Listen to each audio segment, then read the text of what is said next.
So you would want me to post something on my Facebook wall? Well, I mean, we can post it. Oh, you post something on my wall? Yeah, can we post something on your wall, like? Is that kosher? You know, if out of nowhere people are posting events on my wall, it feels like spam.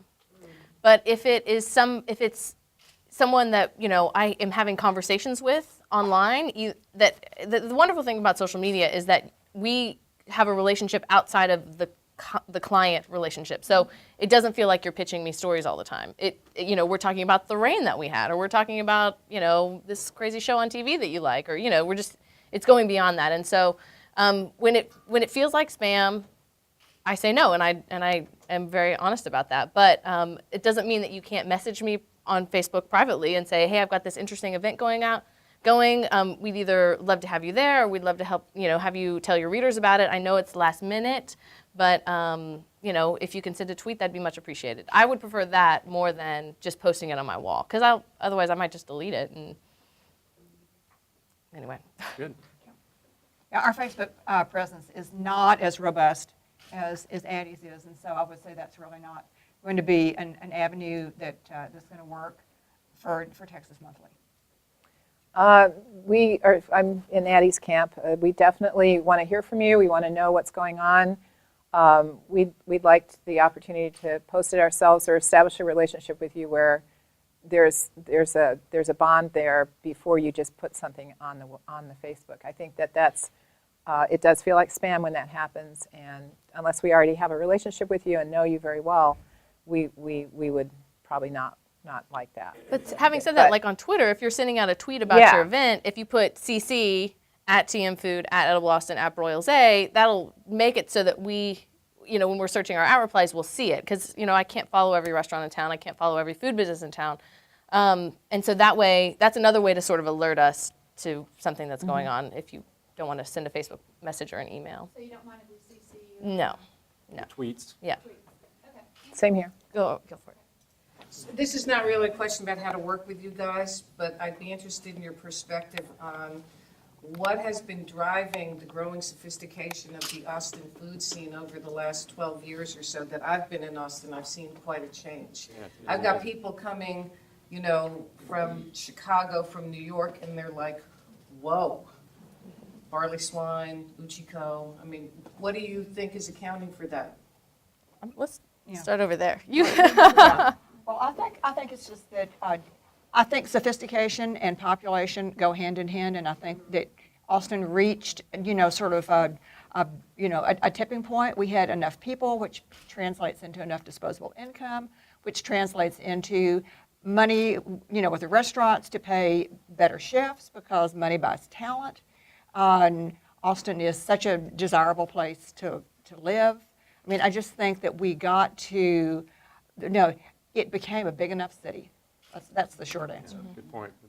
And I'll make a plug for how Austin's embraced the local food movement, and the idea of farm to table has really been embraced by chefs and this is a national, I hate to use the word trend because I hope it continues forever, but it's something that people in Austin get. Having a publication that focuses just on that has really helped, I think, reinforce that. Again, a lot of the restaurants that you're naming are chefs that have a relationship directly with local farmers and producers, food artisans.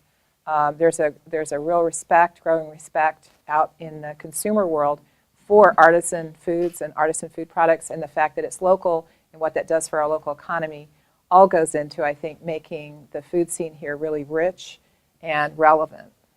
Do you think that Austin is a hotter food scene than most other cities in the U.S. outside the major metropolitan areas? You mean aside from, like New York, Los Angeles, Chicago? Austin, Usual suspects. Yeah, Austin is hot. And a lot of that has to do, honestly, Andrew knows at Bon Appetit, it's like he's, a one-man, pep rally for Austin, because he picked up on Franklin Barbecue, and then he picked up on Congress. And when Bon Appetit says best barbecue, and what did he say? The universe. Yeah. And Congress, one of the really exciting new restaurants to open in the country. I mean that I can't even begin to calculate how important that was. I think it's the new music. I mean, Austin's always been the capital of live music, and now, and what made that is this, we're like this petri dish of people who want to support creative endeavors and people who go out of the box and who don't want to, they don't want to just go along with what everybody else is doing. And so that is now flourishing in the food scene, and we can have local producers who are growing seaweed and selling it at the farmers markets, or, you know, every type of food company that you can imagine. And even ones that you could never imagine, people are finding a way to turn it into a business. And sometimes, you know, it's because of the economy. Either they've lost their job, they anticipate maybe not having a job in a couple of years, and they, you know, there's no better time than now than to pursue what you've always loved. And for a lot of these people, it's food. I work for an artisan baker cafe and I've emailed both of you. We're in College Station, but we're moving to Austin. And I think we struggle with how do we convey the artisan baking process to people who, number one, really don't care, and number two, like, don't understand. For them, they drive over to Jason's Deli or Panera versus our local bakery.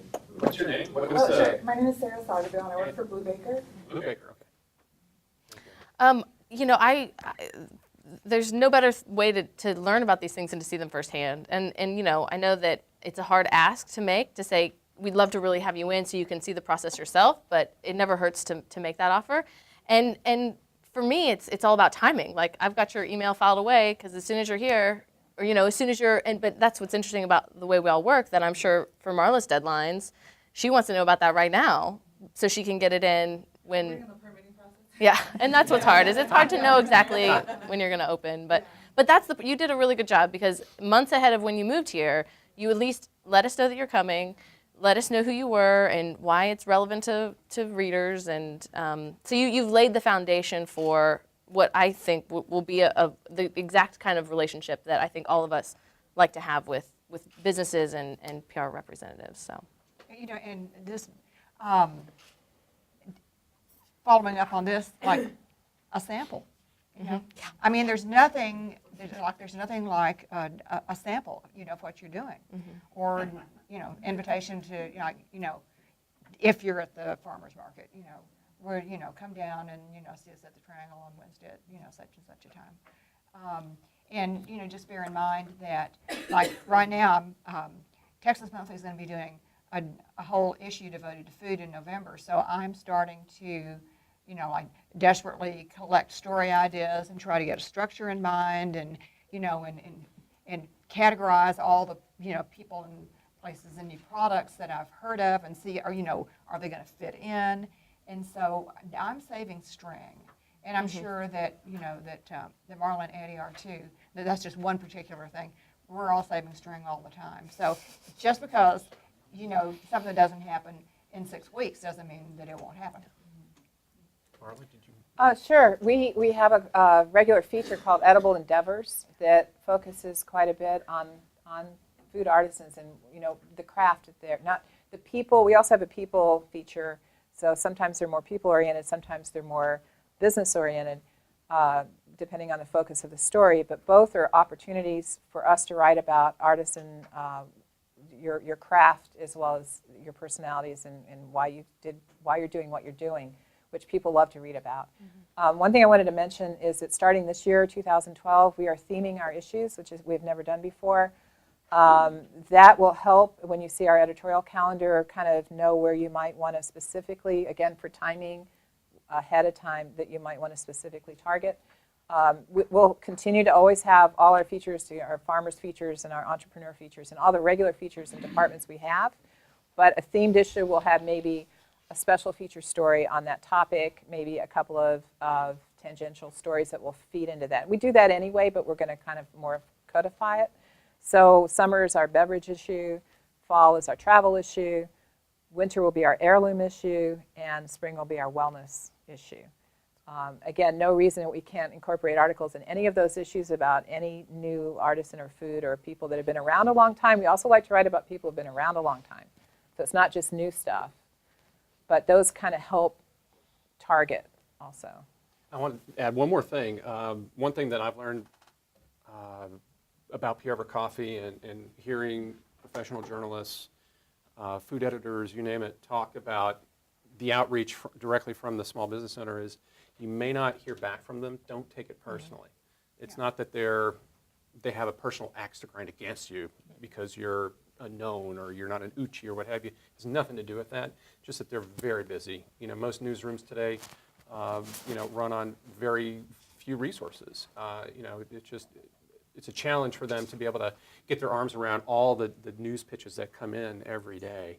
And they have to kind of sift through that and apply it to an agenda that they have, like issues that are themed, for instance.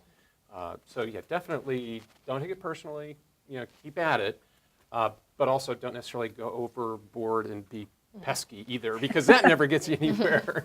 Dave, Yes. just to follow up on that, I want to throw out, it's kind of a peeve, but also a tip for how to get through all that chatter. And it's maybe very much just of our publication. I'm not speaking for anybody else, but we pay a lot more attention to direct correspondence from the entrepreneur or the artisan or the food producer or the rancher or the farmer, whomever it is that's contacting us. If you send me a direct email from you, and you're the owner or the chef or the producer themselves, that carries a whole lot more weight for me to look at that as an editorial inquiry as opposed to coming from a PR company. I tend to delete. PR companies, I get millions of press releases every day. And honestly, I don't read most of them. Most of what I read, for editorial consideration, PR, I send directly to our advertising representative.